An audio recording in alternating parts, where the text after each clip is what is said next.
ไปนั่งบอกไม่ได้เลยอ้ำไอ้พ่อนี่ก็ได้น้อยจะไม่ถูกใครได้ให้กูจะได้หาอยู่ได้ว่า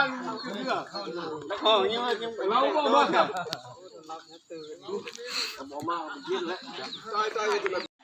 หมุนมันยำข้อเสือไปที่นี่เนี่ยไปเฮ้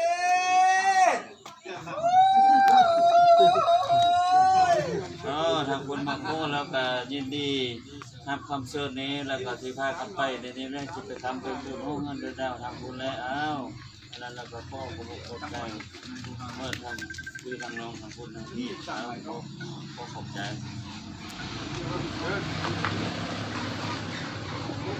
ห้องแล้วทุน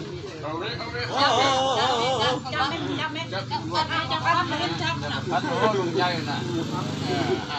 ไม่ได้ระยะแล้ว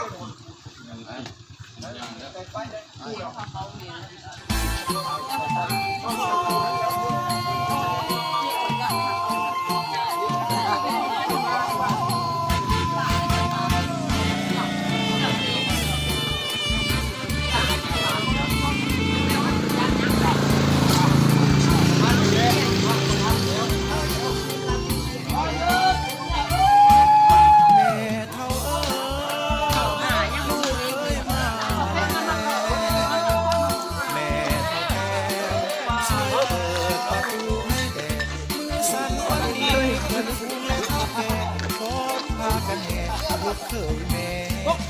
เอาการพวกนี้มามือขี่ยินเลย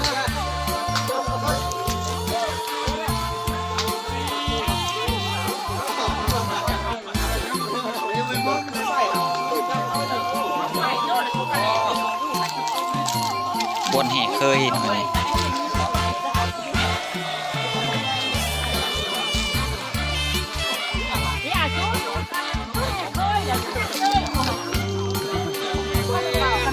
ตำมีตำคลองเนาะพี่น้องเฮ้ยมาแล้ว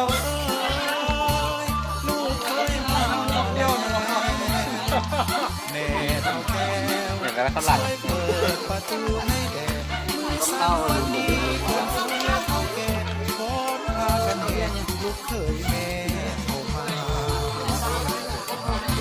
เอา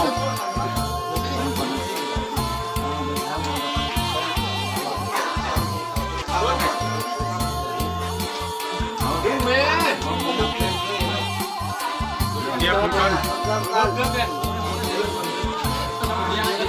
ของเราของ